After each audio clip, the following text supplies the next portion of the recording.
morning, and morning. Again, this is Teacher June. I'm inviting you again to join me as I'm going to explain the lesson for today by using my bike. Tara, padyak na tayo. It all started when my mom met my dad, and they fell in love, and they had me. Oh, na, na, na. Put your hands in the air if you love. Okay, so andito ulit tayo ngayon sa park, dito sa may Neapolitan. And gagamitin ko yung bike ko as I'm going to show you again some lessons for today, particularly about speed and velocity, instantaneous speed and average speed. Okay, by using my bike, in which I installed with me here a speedometer. Mount ko rito sa harap, this one. So, we're going to measure the total distance of one loop in this park so we can compute the average speed. Lesson is all about kinds of motion. Motion along straight lines such as this is only what we call as rectilinear motion. But if we turn around, we call it now as a circular motion. And for rotary motion, we have here simply the spinning wheel. This one. Spinning wheel is what we call as a rotary. Alright, so there is motion everywhere because we like to move either by walking, some by jogging, some by biking. But there are only two elements considered there, or quantities considered there. And that is only the distance and the time. And we divide this one, we called it as speed. So just remember, if you want to have high speed, there should be a great distance covered in a small time or shorter time. The shortest time with the greatest distance, that could be the greatest speed. But what if you reverse it? We have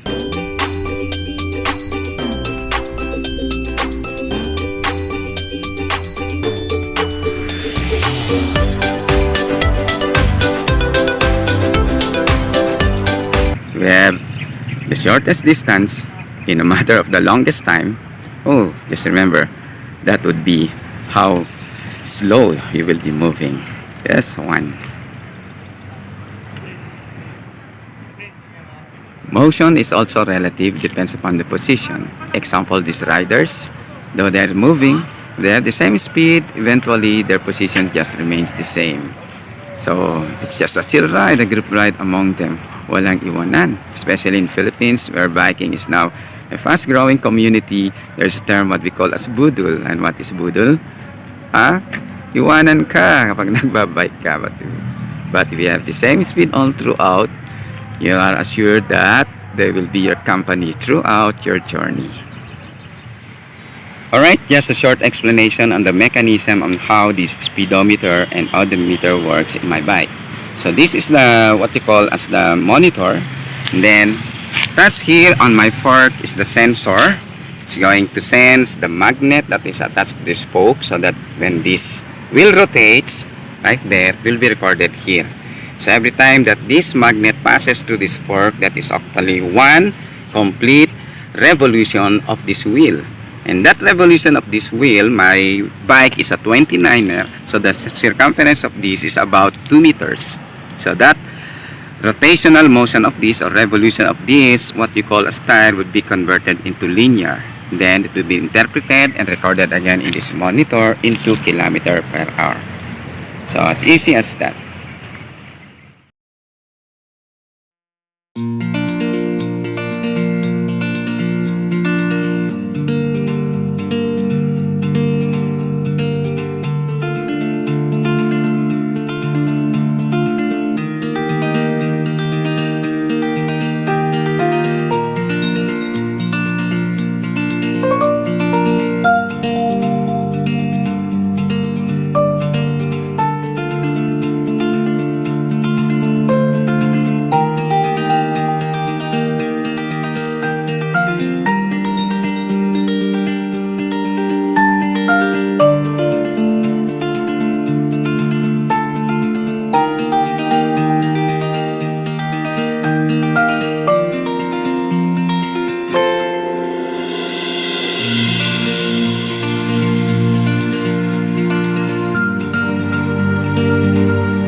So this speedometer measures our speed, or my speed particularly when I'm biking. So those readings there, 6, okay, is my instantaneous speed. It changes. 7, 8, 9, depends upon how fast I'm going to pedal my bike. So this is only what they call as instantaneous speed, because it measures the speed of this particular bike at this certain instance or time. Alright, I just made a loop, and here are the readings of the speedometer. The distance traveled is 1.351 kilometer. Alright, that is the odometer reading. And we have the next reading is this one, 24. That's my maximum speed. My average speed is 18 kilometer per hour. And what else? Here, total time is 4 minutes and 20 seconds. Okay, that's it. Then later on, we're going to analyze it. A few Alright, so moments let's later. analyze the loop that I made. The total distance is 1.351 kilometer, and the total time is 4 minutes and 20 seconds. The maximum speed reading is 24 kilometers per hour, and my average speed is 18.7 kilometers per hour. So we're going to check it by, of course, checking that speedometer with the computed one. So first, we're going to convert the time units to hour. How to do that? So 4 minutes times 60 over 1 minute, for there are 60 seconds in 1 minute. So we have 240 seconds plus the 20 seconds there, you add it.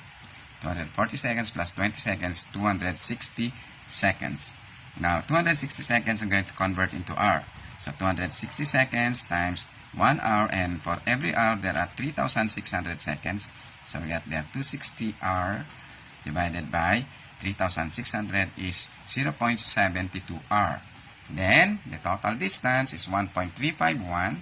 So 1, the formula of speed is average speed, particularly is the total distance divided by the total elapsed time. So my total distance is 1.351 kilometer, and the time, the 4 minutes and 20 seconds when converted to hour is 18.76, is 0.72 hour, I should say. So you divide that, the quotient is 18.76 kilometer per hour. That's just the same with this one. So how fast we're moving, that's what we call as speed. So it is only the ratio of distance over time. But there is also a better way of describing it. If we add direction to it, we call it now as velocity. Velocity is speed with a particular direction. Because in life, it's not important only that how fast you travel. You should also know the place where you're going. So you must really know the place where you're going or heading to. Just like in a song. Do you know where you're going to? When you look behind you, there's no open door. Where are you going to? Do you know? Yes, we know we're heading. It's important that we know we're heading.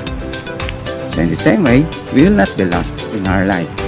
And we can save time if we know we're heading. So that is a matter also of displacement and distance. So what's the difference of distance and displacement?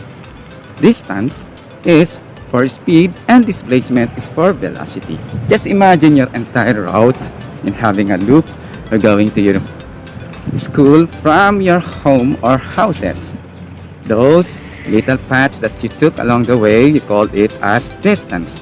But if there is a possible or the shortest distance from your home to school, that is what we call as your displacement.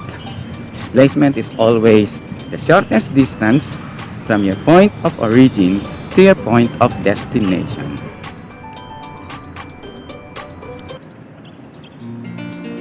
Okay, so when we add direction to speed, that becomes now as a velocity. And what are these direction? Could be to the left, to the right, could be upward, could be downward, or simply we have your news. What are these news? We have your north, east, south, and west. So these are added to your speed, which make it velocity. Example, 5 meter per second to the left, 5 meter per second to the right, or simply 60 kilometers per hour eastward, 70 kilometers per hour northward, and so on and so forth.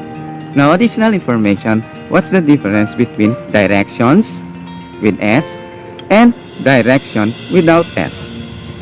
You're in English, okay, English class, directions are the instructions. In Tagalog, panuto.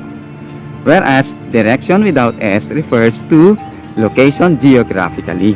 So, either they are north, east, south, west, so on and so forth, left or right. So, whatever it is. So, that's the difference between directions with S and direction without S. And this is the reading from the app called as Strava. So, my distance is 2.87 kilometers. The average speed is 11. My moving time is 15 minutes and 35 seconds. And maximum speed is 30.6. Okay. Speedometer of my bike, we have here.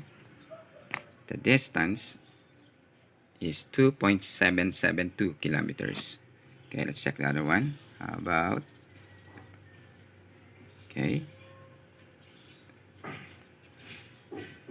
And this one is my, let's call this one, maximum speed 25.9. Okay, how about my average speed 14.4? So let's compare. It's a comparison between the application of Strava and the bike's speedometer reading. The distance for Strava is 2.87 km, whereas in my bike is 2.77 km. The average speed on Strava app is 11 kph, and my speedometer's bike is 14.4. Then the maximum speed is 30.6 for Strava and 25.9 kph. So at least it's approximate. Strava is an app by using GPS, Global Positioning System. Now, knowing this, so if you have average speed, you can calculate also how far would you go if you know your average speed. Just multiply it by time. You derive that distance equals speed times time. Consequently, we would like to know the time it will take you to cover a certain distance. Then the formula would be time equals distance over speed. The record of my trip a while ago this morning, total only of 2.87 km from the park to our house. But this is what I'm going to explain to you. So the Strava uses GPS system. So this one is the entire path of my trip. So the red line indicates the distance. If I only have one straight path from this one straight line, from this point of origin to our house, from the park to our house, that is what we call as the displacement, straight one. So the Strava records actually what we call as the distance. It's not the displacement. Should I made a loop, then I went back there, from our house going to the park, then we went back, my displacement would be 0. So no matter how far I have covered, once I go back to my point of origin, my displacement is 0. Alright, so this is Teacher June again saying thank you, and hope you learned something new for today. See you in the next vlog. And again, don't forget to like, comment, and subscribe. Thank you. Bye.